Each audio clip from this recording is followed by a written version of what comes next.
तो जय हिंद फ्रेंड्स। आज इस शॉर्ट वीडियो में आपको बताया जाएगा मेंसुरेशन क्षेत्रमिति का बेस्ट फार्मूला, और इससे आप क्षेत्रमिति का कोई भी क्वेश्चन आप बना सकते हैं। ये पूरा आपका क्षेत्रमिति का सूत्र आपको बताएंगे आज इस छोटे से वीडियो में। तो वीडियो को थोड़ा सा भी स्किप नहीं कीजिएगा और इसको पूरा देखिएगा।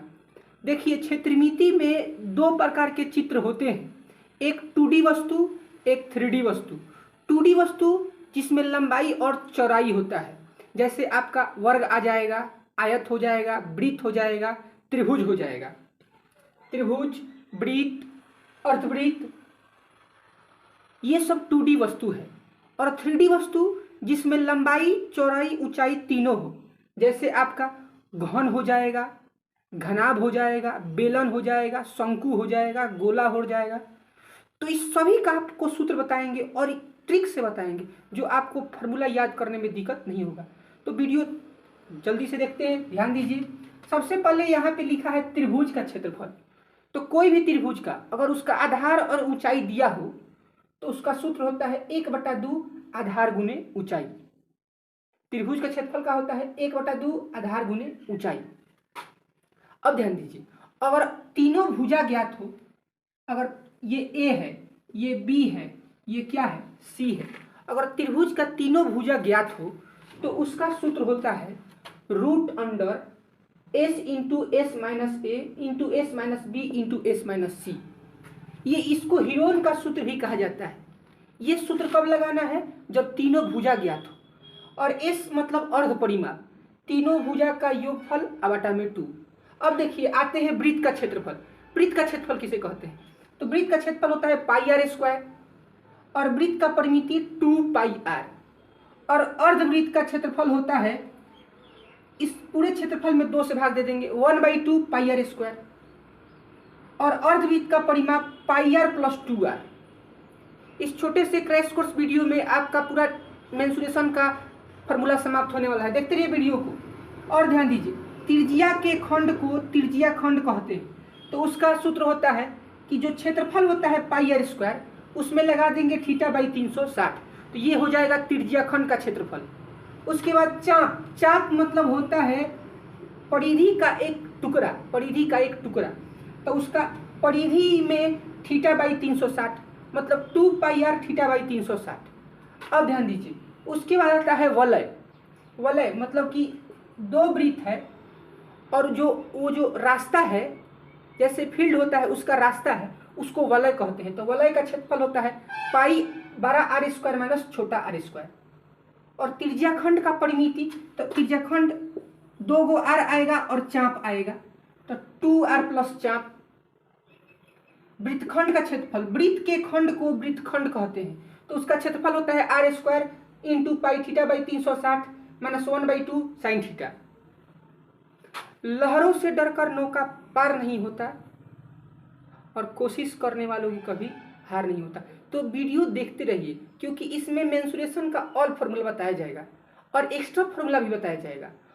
ध्यान दीजिए, वृत्तखंड का परिमिति, परिमिति में एक एल आएगा और चाप आएगा, तो एल + चाप। अब ध्यान दीजिए, यहाँ पे 2D बस, ये सब 2D है। वर्ग का क्षेत्रफल भुजा², वर्ग का परिमिति 4 गुने भुजा, वर्ग का विकर्ण √2 गुने भुजा। वर्ग से रिलेटेड होता है आपका घन। क्या होता है? घन।